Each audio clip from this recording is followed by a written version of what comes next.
everybody. It's the second episode of Truth Be Bold, and today we have a very special guest. We have Dina Kurtalic, straight from Bold Bosnia cohort. Now she's our alumni, and she's also a Bosnia and Herzegovina Futures Foundation alumni, if I'm correct. And she holds a bachelor in computer science and informatics. So this girl knows it all. So hello, Dina. And if you can just introduce yourself to our audience today, and what does it mean to be an entrepreneur for you? Okay. Thank you, Anya, for having me today, and to all Bold community, and thanks to all who are watching this and connecting with us. And thank you for nice introduction. As you said, I'm Dina Kurtalic. I hold bachelor's degree in computer science and informatics. I am a Bold alumni, obviously, and BHFF scholar. And I would describe myself as someone who has entrepreneurial mindset, and that's why I'm here today. So I'm happy to share my experience and thoughts with you. Amazing. And Dina, I know a lot about what you've been working on through Bold, and can you share us a bit more about Adorea? How did it come about? And how did you become interested in actually building your own business in the first place? Adorea came to life during my time in Innovation Nation program I got with my team, and our goal was to tackle a real world problem.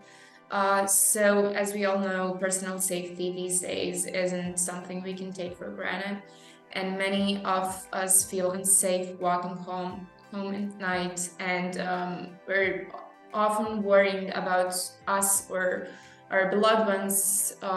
So that's something we hear about on a daily basis. So we decided to tackle this problem because it was obviously a common one, and we came up with a solution to create smart accessories that have discrete button, which when pressed sends your location to trusted contacts and notifies them that you're in danger and that you need help. So this concept was really struck a chord with us because it's something we could all relate to, and our goal is to make personal safety simple and accessible. We started in Innovation Nation program that gave us foundations of business, startups, etc. And then we continued to apply to other programs to participate in other competitions. We won some awards, and then I got to Bold Fellowship program that really accelerated my path as entrepreneur. So I wanted to ask you kind of two related questions to what you've been saying about Adorea. It kind of came about as a team effort and a team idea.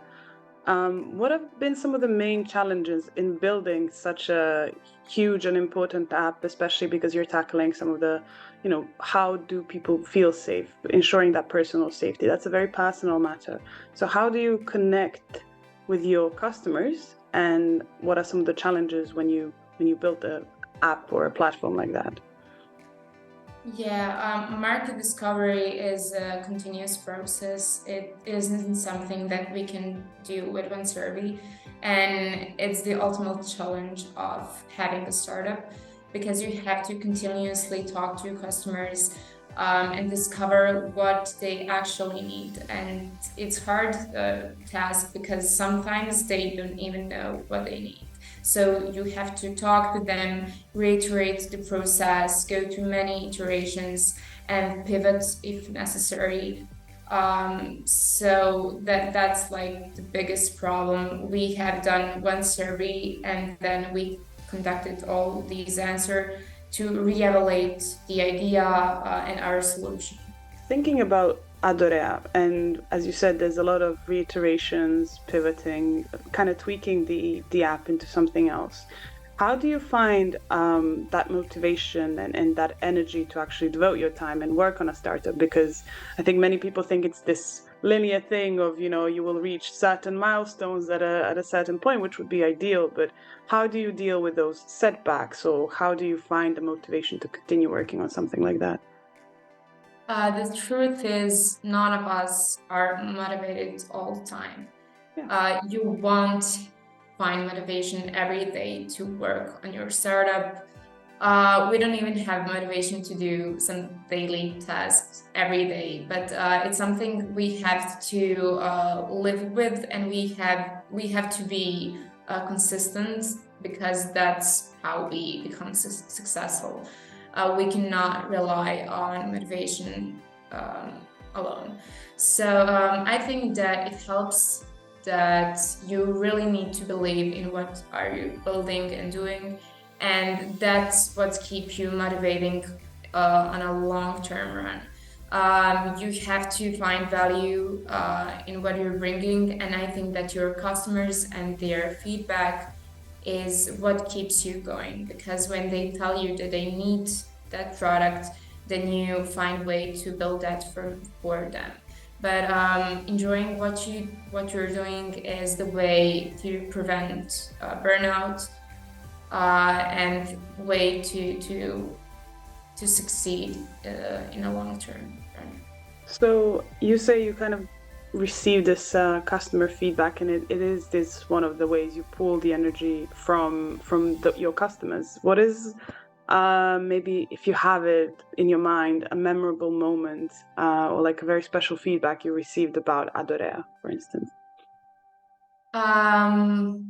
It's always when younger girls, like 13, 14 years, say, please build this for us, we need that. And also parents are also our potential customers, because they're always saying, like, I need this for my daughter, or for my beloved one. So I'm always happy when I see that it truly fulfills the need. Hmm. We would all like to have our loved ones safe, but it's hard to achieve that. So I'm happy when I see that my customers find value in my product. Of course. And for all the listeners today, I also have to say Dina is a student, recently graduated student. She is holding different internship posts. She has been developing different platforms besides Adorea. So as you can imagine, Dina is a professional multitasker, okay? And speaking of that, how do you kind of learn to devote energy into all these different projects you're involved? And maybe what's like a particularly useful lesson or a tip you would have for somebody your age who is trying to devote themselves to different projects, or like get that courage to devote themselves to different projects? It's very important to know what are your boundaries and when you have to say no.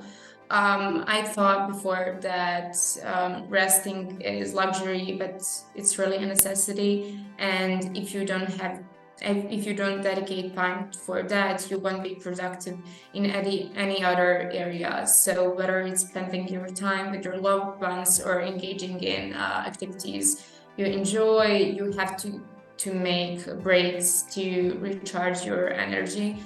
It's really important to be disciplined, and then we'll find time for everything we need.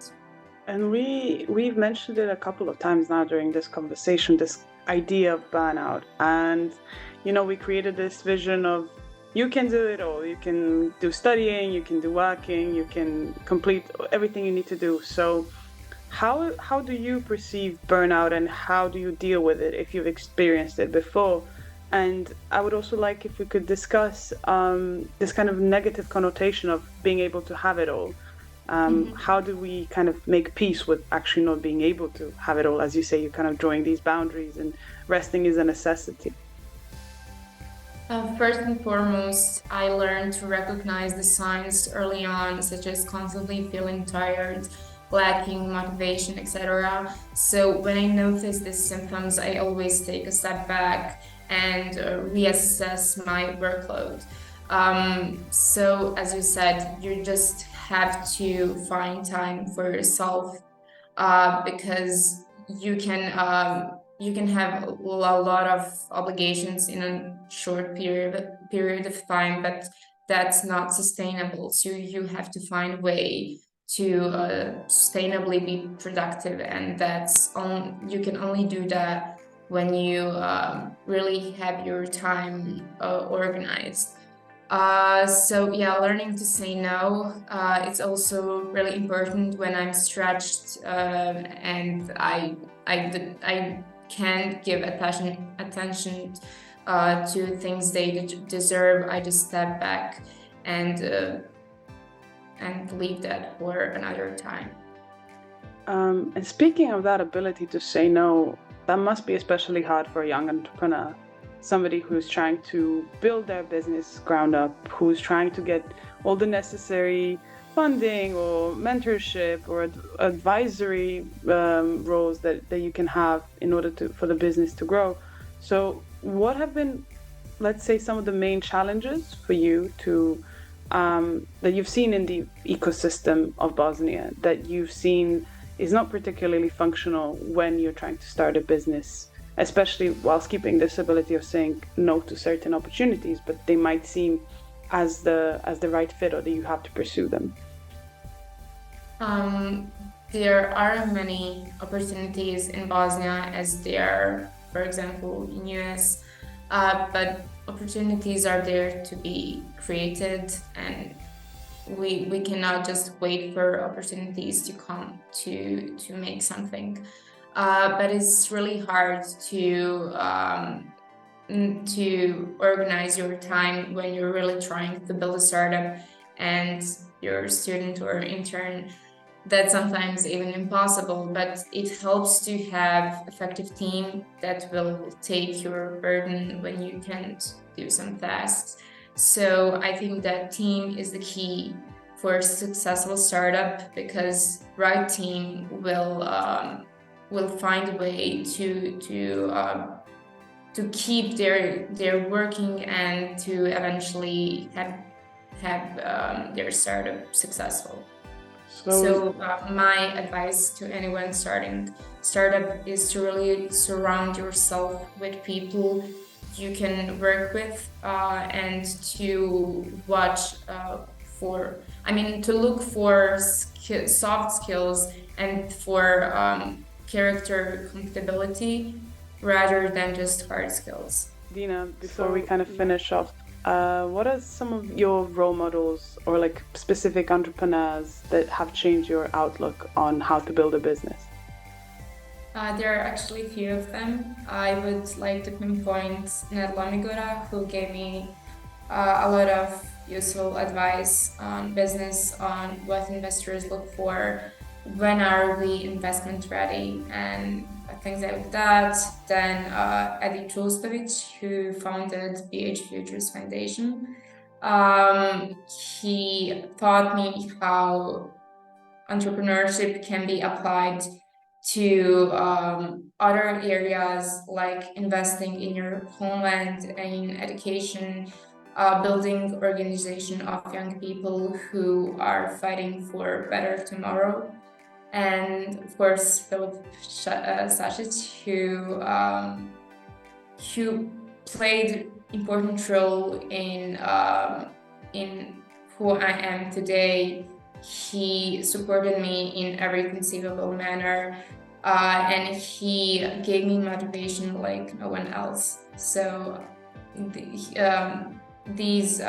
people are people who really influenced my path as entrepreneur. Amazing. And now that you've been doing this for a while as a young entrepreneur, what are some of the, we call them truths here, but what are some of the realities you have kind of discovered now that you're going down your entrepreneurial path that you would like to share with us today that maybe nobody told you before? The first one is build, measure, learn. It's something that all startups have to accept and live by. We constantly have to ask our customers what they actually need, and then build our product based on that feedback, then reiterate, pivot, and that's a process that goes on and on in circles until we reach a product that is sellable and profitable. So the other thing is networking, and I don't mean in that when I say networking, I refer to genuine connection with people who are willing to help you. That can accelerate your growth really fast. And when you attend some events, networking events, don't just try to exchange business cards and nod your heads, but really try to connect with people and share your knowledge, share your experiences. And build those genuine Network connections. is your network, right? Yes, building those genuine connections that you guys have through Bold, I would say so. It's always a pleasure to see all of you together and kind of seeing this friendship as well as partnership that builds between all of you. So that's kind of all the time we have for this today. So thank you, Dina, so much for taking a minute to speak with us and share all the ways you are kind of excelling and what things that you've been learning through becoming an entrepreneur, leading a business.